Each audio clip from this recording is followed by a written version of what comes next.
Good morning, Reefers. I'm Daniel, and this is my new Paludarium. And I did get it from Vivariums in the Mist, and the tank was built by Custom Aquariums. So the stand is pretty cool. It's a very nice setup. I'm going to give you guys a quick walkthrough. This tank is actually going to be delivered to the store. I just put it here for now because the floor is getting done at the store. So I figure I would keep it warm and keep everything alive and growing. What's going on, Jeremy? Good morning. So I haven't fixed everything since it's been delivered. A lot of this stuff has got knocked over. And I will go through and reattach some of the plants. But for the most part, it held up pretty good during delivery, and I'm pretty happy about that. But I've never had a planted aquarium like this before, so it's very interesting. The water level goes up to about there, and there is a really cool drain on this. And one of the things that I love about this company that did the tank, it's got its anti-siphon patent pending unit right here, and then it also has their special drain box in the back. You can see it right here, and this thing is super cool because you can just take it off and clean it, and it's nice. It gives us all this room behind the tank and behind the structure. So a lot of tanks have built-in overflows and you can't really mess with them, but that one you can actually turn it, you can reposition it, take it off. So now, since I am a saltwater coral guy and I do love the special lights, I did put in some neon fish, and they're super cool. I was not expecting it. These are like genetically engineered neon tetras, and I'm using my Chinese black boxes for now because I have to order new lights for this tank. I don't have the proper lights I need. What's going on, Charles? Yeah, custom aquariums. You are right, Jeremy. How did you know?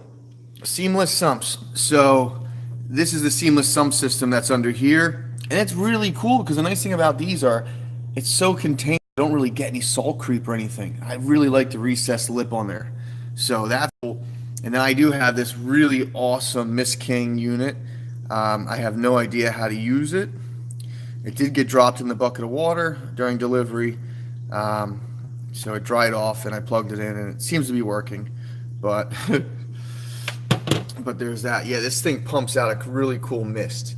So I have to mount all this. This was a demo tank, I guess, or he built it for his showroom, and then I ended up buying the display for our store.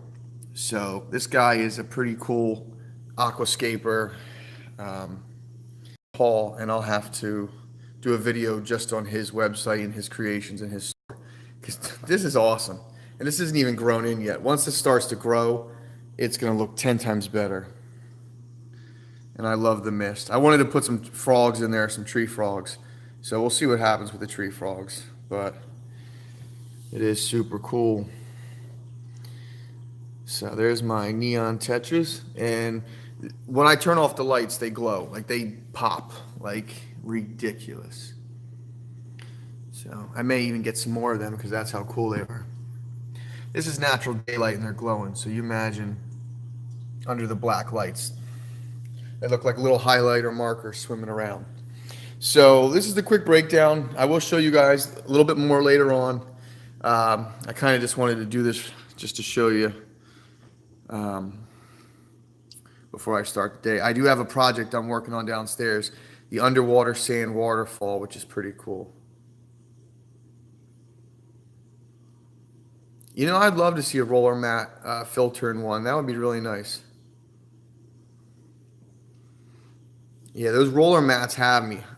For water polishing, they're stunning, and it's always nice to have more than one pathway for your water to flow.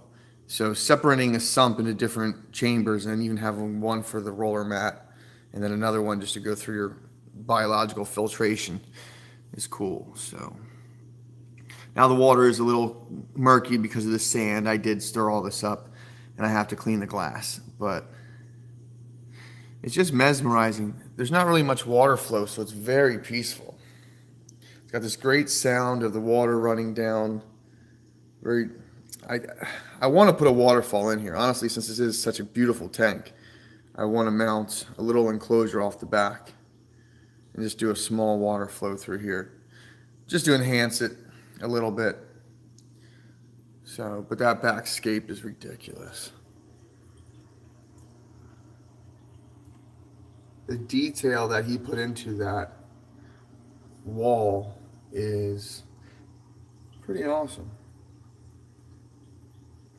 So I'm gonna have to re-educate myself on how to keep a tank like this. So you do have to close the doors because the mister is crazy. I don't remember which one. It gives like a full rainforest effect when that thing kicks on. But all right, guys, just wanted to give you a quick little update. I know I'm not really saying too much right now at the moment. I have some meetings this afternoon. We did pick out some paint colors for the building. I was going to go completely dark black, and I was going to do this whole thing with the projectors and the black walls, and they talked me out of it.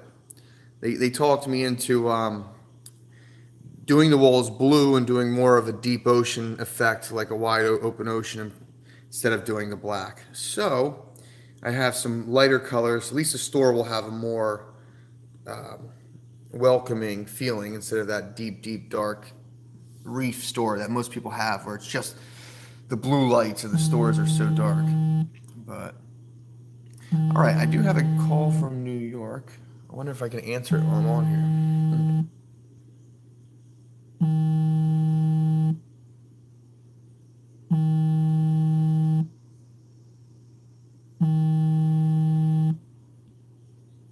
No, I'll just give them a call back when I'm done.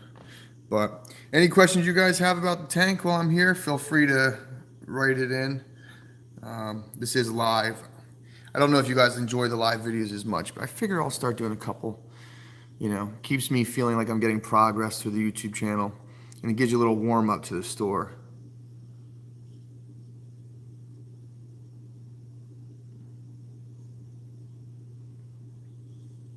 Yeah, macro algae only. That'd be cool to get some other stuff.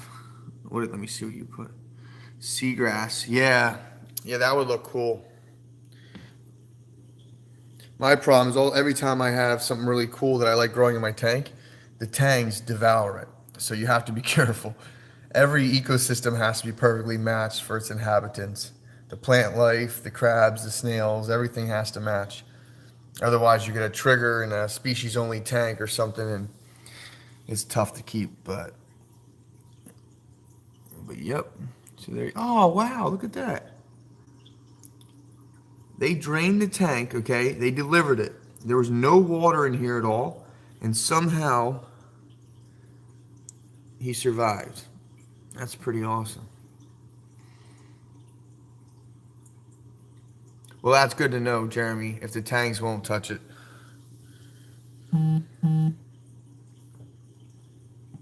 There, you can see that box a little bit better. I love that drain. That thing is sick. Custom design. Yeah, their aquariums are beautifully made. And it's all aluminum framing too. It's black anodized aluminum framing. So this is like, I honestly don't want to get rid of it now. I know it's getting shipped over to the store in a few days, once the floors are done, but it's so peaceful. It's so gorgeous. I'm like, dang. That's why I need a bunch of tanks. I can't just have saltwater. I can't just have one tank. The store is going to basically be a tribute to all tanks. So George Farmer, I met him. He's an awesome dude, and I couldn't believe there was a whole nother world of aquascaping out there. So I don't know how many people here are strictly saltwater people, or people who just appreciate, life and creation in general, and any artwork or tank is, appreciable to me. So, all right. I know I always say it. I always say I'm signing off, but I never do. So, but this time I mean it. There's my air plant. Very cool.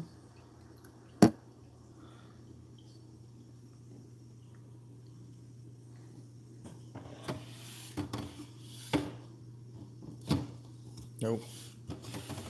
That's the left. That's the right.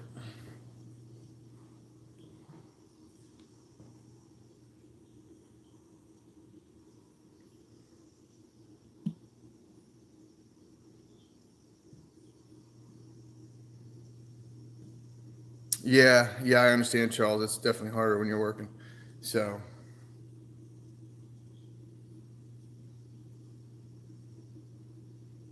yeah, the poison dart frogs are poisonous because of their diet they have in the wild. When you have them in captivity, they're not getting that diet, so they're no longer poisonous.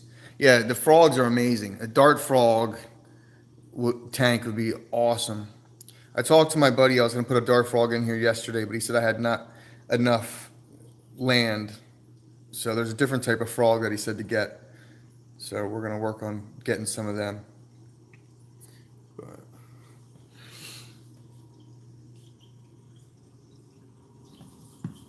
I'm getting the glare from the glass.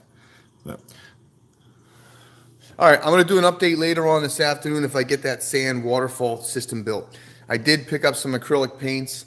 I am going to start working on painting in my free time if I ever find any free time. But I also did pick up a kit and some canvases. I'm going to start painting some coral and different aquascapes just for fun to de-stress and to think. So I'm going to try to get myself up at 5 a.m., going to the gym, maybe come home and paint for an hour before my kids have to go to school or something like that. So, good morning, Joseph. How are you doing today?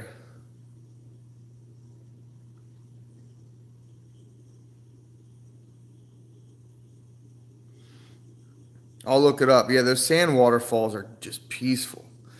You know, when you create an underwater aquascape with something that's above water and you add the plants and the movement, it's stunning. I can't I can't stop looking at this thing. It's intriguing and a different level.